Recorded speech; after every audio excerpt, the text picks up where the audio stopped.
Break के बाद एक बार फिर आपका स्वागत है। आइए अब नजर डाल लेते हैं कुछ और खबरों पर।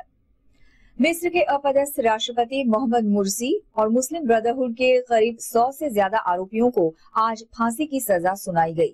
साल 2011 के जेल तोड़कर भागने वाले हजारों आरोपियों के मामले में इन लोगों को ये सजा सुनाई गई। मिस्र के अपदस्थ राष्ट्रपति मोहम्मद मुर्सी, मुस्लिम ब्रदरहुड के प्रमुख मोहम्मद बादी और 100 से अधिक इस्लामियों को वर्ष 2011 के विद्रोह के दौरान हुई जेल तोड़ने की घटनाओं के सिलसिले में एक अदालत ने मौत की सजा सुनाई। जब न्यायाधीश ने अपना फैसला सुनाया तो उस समय 63 साल के मुर्सी काहिरा फौजदारी अदालत में पिजड़े नुमा कटघरे में पेश हुए। न्यायाधीश ने जब अपना फैसला पढ़ा तो पूर्व राष्ट्रपति ने इसके विरोध में अपनी मुट्ठियां उठाई। वहीं फांसी की सजा सुनाए जाने के बाद जज शाबान अल शामी ने कहा कि इसे इजिप्ट के धार्मिक संस्था ग्रैंड मुफ्ती को भेजा जाएगा।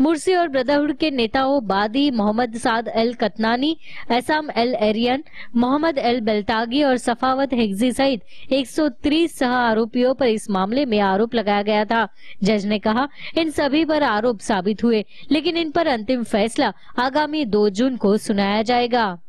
अशरफ अब्दुल मजीद अल हम्स, मोहम्मद खलील अबू शावीश, मोहम्मद जमाल अबुल फूल, अली इब्राहिम अल हम्स, रामी अहमद, मोहम्मद साद तौफीक मुस्तफा कतातनी, मोहम्मद मुर्सी ईसा अल अयात, असाम उद्दीन मोहम्मद हुसैन अल अरियान।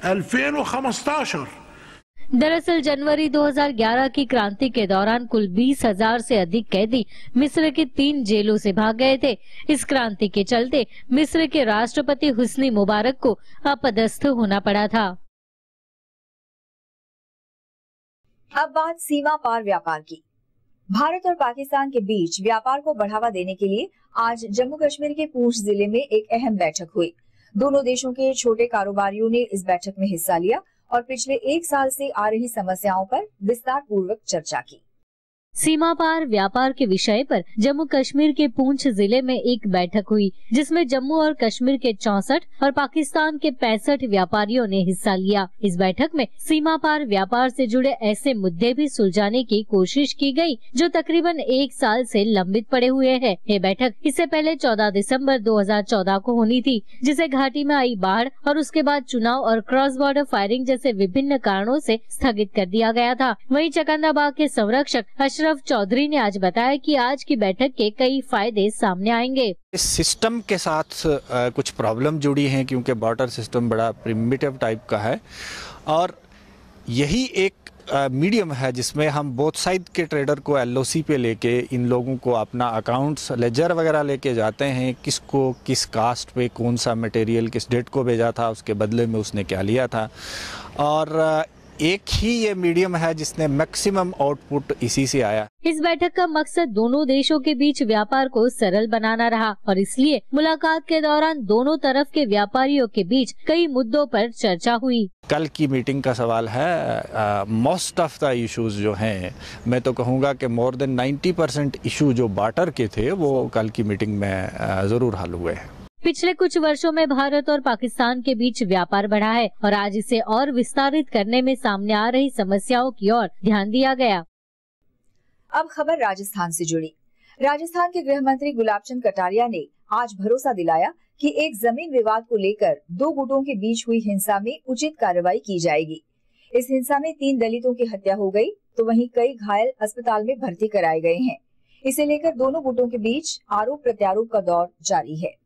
राजस्थान के नागौर जिले में जमीन विवाद के बढ़ने पर जाट समुदाय के कुछ दबंगों ने ट्रक से कुचलकर 3 दलितों की हत्या कर दी। हिंसा की शुरुआत जाट समुदाय के एक शख्स की हत्या के बाद शुरू हुई। इस हत्या का आरोप दलित समुदाय के लोगों पर है। वहीं इस घटना के एक पीड़ित ने दूसरे गुट पर आरोप लगाया कि वो उन पर हमला कर उनकी जमीन हड़पना चाहते थे। 500-600 आदमी हम पर हमला बोल दिया। क्यों किया आपके परिवार को? वो जमीन विवाद के कारण। जमीन हमारी थी, वो कब्जा करना चाहते हैं। जाटों से पुरानी दुश्मनी चल रही थी? 40 साल हो गए, 18 साल हो गए केस चलता है। घायलों को अस्पताल में भर्ती कराया गया है। घटना के बाद राजधानी जयपुर से लेकर 250 किलोमीटर दूर तक के इलाकों में पुलिस कर्मी तैनात कर दिए गए हैं। तो वहीं राज्य के गृह मंत्री गुलाब चंद कटारिया का कहना है कि आरोपियों को जल्द ही गिरफ्तार किया जाएगा।